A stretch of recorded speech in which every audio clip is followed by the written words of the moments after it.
हिमाचल प्रदेश के हर गांव शहर की ताजा तरीन खबरों के लिए जुड़िए टुडे हिमाचल के साथ। यूट्यूब पर सब्सक्राइब कीजिए, टुडे हिमाचल चैनल को फेसबुक पर फॉलो कीजिए और पल पल की खबरों के लिए सर्च कीजिए www.todayhimachal.com।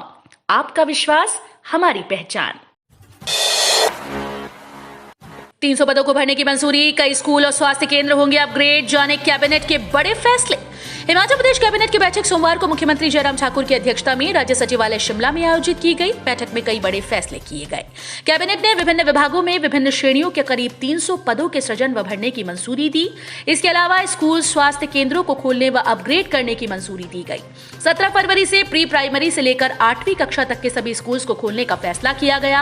आंगनबाड़ी केंद्रों को भी खोलने की मंजूरी दी गई। मार्च 2020 के बाद नर्सरी, केजी और आंगनबाड़ी केंद्रों में बच्चे पहली बार पहुंचेंगे। 23 फरवरी को हिमाचल प्रदेश विधानसभा के बजट सत्र की शुरुआत राज्यपाल राजेंद्र विश्वनाथ आर्लेकर के अभिभाषण से होगी। बैठक में राज्यपाल के अभिभाषण के प्रारूप को भी मंजूरी दी गई है। पहले दिन की कार्यवाही राज्यपाल के अभिभाषण पर ही खत्म होगी। कैबिनेट ने प्रदेश अग्निशमन सेवा में राज्य कर्मचारी चयन आयोग के माध्यम से अनुबंध आधार पर उप अग्निशमन अधिकारी के 8 पद सृजित कर भरने की स्वीकृति दी। बैठक में कांगड़ा जिले के धीरा चंबा के भटियात और मंडी के रिवालसर में 3 नए उप अग्नि केंद्र खोलने का निर्णय लिया गया।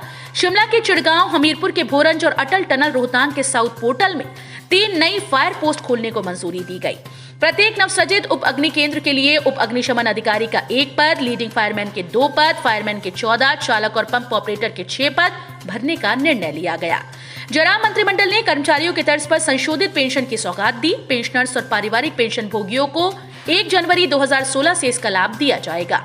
इसी तिथि से न्यूनतम पेंशन और पारिवारिक पेंशन को 3500 से बढ़ाकर 9000 रुपए प्रति माह कर दिया गया। 1 फरवरी 2022 से इनके खातों में बढ़ी हुई पेंशन आएगी। पेंशनर्स को 1500 से 25,000 रुपए तक का मासिक फायदा होगा। पेंशनर्स को 1 जुलाई 2021 से 31% महंगाई राहत देने का निर्णय लिया गया है, यानी ये कर्मचारियों को दिए जा रहे महंगाई भत्ते के बराबर होगी। कैबिनेट की बैठक में 1 जनवरी 2016 से ग्रेच्युटी की सीमा को 10 से बढ़ाकर 20 लाख रुपए करने का निर्णय लिया गया। यानी जो कर्मचारी 1 जनवरी 2016 के बाद सेवानिवृत्त हुए हैं और जिनकी ग्रेच्युटी ज्यादा बनती है, उन्हें इसका एरियर मिलेगा।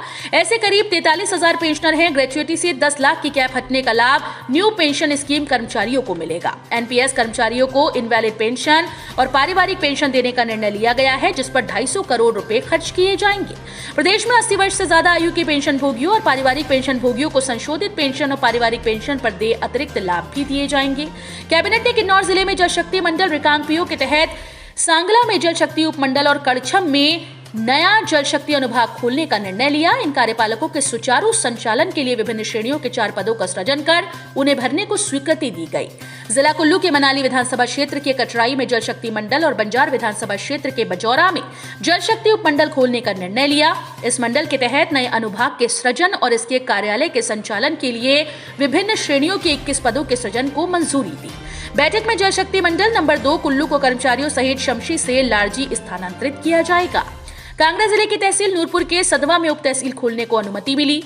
साथ ही कांगड़ा जिले के नूरपुर तहसील के सदन में उप तहसील खोलने की भी अनुमति दी। प्रदेश सरकार ने कैबिनेट की बैठक में त्वरित देखभाल मरीजों को निःशुल्क परिवहन सेवा देने के लिए राष्ट्रीय एम्बुलेंस सेवा 108 के तहत 50 अतिरिक्त एम्बुलेंस खरीदने और उनके संचालन को मंजूरी प्रदान की। सरकार के इस फैसले से मरीजों को राहत मिलेगी। वर्तमान स्वास्थ्य विभाग के बेड़े में 150 से ज्यादा एम्बुलेंस हैं। भाभी की कुल्हाड़ी से हत्या के बाद युवक का पेड़ से लटका मिला शव। हिमाचल प्रदेश के शिमला जिले के रोहड़ू में मलखून टीर में बीती रविवार को कुल्हाड़ी से भाभी की हत्या करने के आरोपी युवक का शव पेड़ से लटका मिला। वारदात के बाद से आरोपी अभिषेक फरार चल रहा है। सोमवार सुबह घटनास्थल से कुछ ही दूर उसका शव पेड़ से लटका मिला। एचआरटीसी की बस खाई में लुढ़की, 8 पेड़ों से टकराने के बाद रुकी। नेशनल हाईवे 5 पर झाकड़ी से 2 किलोमीटर आगे गसो पुल के पास 33 सवारियों से भरी हिमाचल पथ परिवहन निगम की बस दुर्घटनाग्रस्त होकर करीब 200 मीटर नीचे खाई में जा गिरी। बस 8 पेड़ों से टकराने के बाद रुकी। गनीमत रही कि बस नहीं पलटी, अन्यथा बड़ा हादसा हो सकता था। विपिन परमार बोले, विधानसभा में प्रवेश करने वाले हर व्यक्ति की हो थर्मल स्क्रीनिंग। हिमाचल प्रदेश विधानसभा अध्यक्ष विपिन सिंह परमार ने कहा कि कोरोना महामारी के चलते बजट सत्र में किसी तरह की कोताही न बरती जाए। उन्होंने अधिकारियों को निर्देश दिए कि सत्र के दौरान विधानसभा में प्रवेश करने वाले हर व्यक्ति की थर्मल स्क्रीनिंग की जाए और हर प्रवेश द्वार पर सैनिटाइजर से लैस स्वचालित मशीनें स्थापित की जाएं। परमार ने कहा कि जिनकी सेवाएं सत्र के लिए जरूरी हैं, केवल उन्हें ही पास जारी किए जाएंगे। ससुराल पक्ष की प्रताड़ना से तंग व्यक्ति ने लगाया फंदा, एफआईआर दर्ज। हिमाचल प्रदेश के जिला चंबा के बनीखेत में ससुराल पक्ष से तंग आकर एक व्यक्ति ने आत्महत्या कर ली। पुलिस को मौके पर मिले सुसाइड नोट से पता चला कि व्यक्ति ससुराल पक्ष के लोगों से काफी परेशान था। इसी से तंग आकर उसने कमरे में फंदा लगाकर खुदकुशी कर ली। पति की कब्र के साथ दफन होने के लिए किया 38 साल इंतजार। सिरमौर में रियासत काल की एक प्रेम कहानी आज भी जिंदा है। शहर के ऐतिहासिक विलार राउंड स्थित कैथोलिक कब्रगाह में अंग्रेजी मेम की प्रेम गाथा से जुड़ी है ये कहानी। महाराजा शमशेर प्रकाश के शासनकाल के दौरान सिरमौर के चीफ मेडिकल अफसर डॉक्टर एडविन पियरसाल की पत्नी मैडम लूसिया पियरसाल पति के निधन के बाद वतन नहीं लौटी। नाहन शहर के ऐतिहासिक विला राउंड में पति की कब्र के साथ ही दफन होने की उनकी इच्छा ने उन्हें यहीं का बनाकर रख दिया। पति की मृत्यु के बाद अंग्रेजी मेम लगभग 38 साल यही रही। 10 वर्षीय बेटी कृतिका की दोनों किडनियां खराब, गरीब परिवार को मदद की जरूरत। कहते हैं कि जिंदगी कभी भी किसी भी ओर अपने कदम मोड़ देती है। कुछ ऐसा ही हुआ मंडी जिले की तहसील लड़भड़ोल के एक परिवार के साथ। कृतिका तहसील लड़भड़ोल के गांव चपरेहट डाकघर पंडोल जिला मंडी से है। कृतिका 10 साल की है। कृतिका किडनी की बीमारी से ग्रसित है। कृतिका के पापा मंजीत सिंह लुधियाना में किसी सब्जी की दुकान में काम करते हैं। परिवार वालों के पास इतना पैसा नहीं कि वो बच्ची का ऑपरेशन करवा सके। ग्रामीण बोले बंद करो ब्लास्टिंग। निर्माणाधीन कीरतपुर नेट चौक 4 लेन के तहत थापना गांव में गावर कंपनी द्वारा की जा रही ब्लास्टिंग के विरुद्ध स्थानीय ग्रामीण एक बार फिर से लामबंद हो गए। ग्रामीणों का कहना है कि 4 लेन कंपनी गावर द्वारा लोगों के घरों के नजदीक भारी ब्लास्टिंग की जा रही है, जिससे लोगों के मकानों में दरारें आ गई हैं। हिमाचल के मध्य और उच्च पर्वतीय कुछ भागों में बारिश और बर्फबारी के आसार। ऊना में 25 डिग्री पहुंचा तापमान। हिमाचल प्रदेश के मध्य और उच्च पर्वतीय कुछ भागों में मंगलवार और बुधवार को बारिश और बर्फबारी के आसार हैं। 17 फरवरी को प्रदेश में मौसम साफ रहेगा। मैदानी जिलों में 17 तक धूप खिली रहने का पूर्वानुमान है। सोमवार को राजधानी शिमला सहित प्रदेश के अधिकांश क्षेत्रों में मौसम साफ रहा। 16 कोरोना पॉजिटिव मरीज हुए स्वस्थ, 100 नए मामले।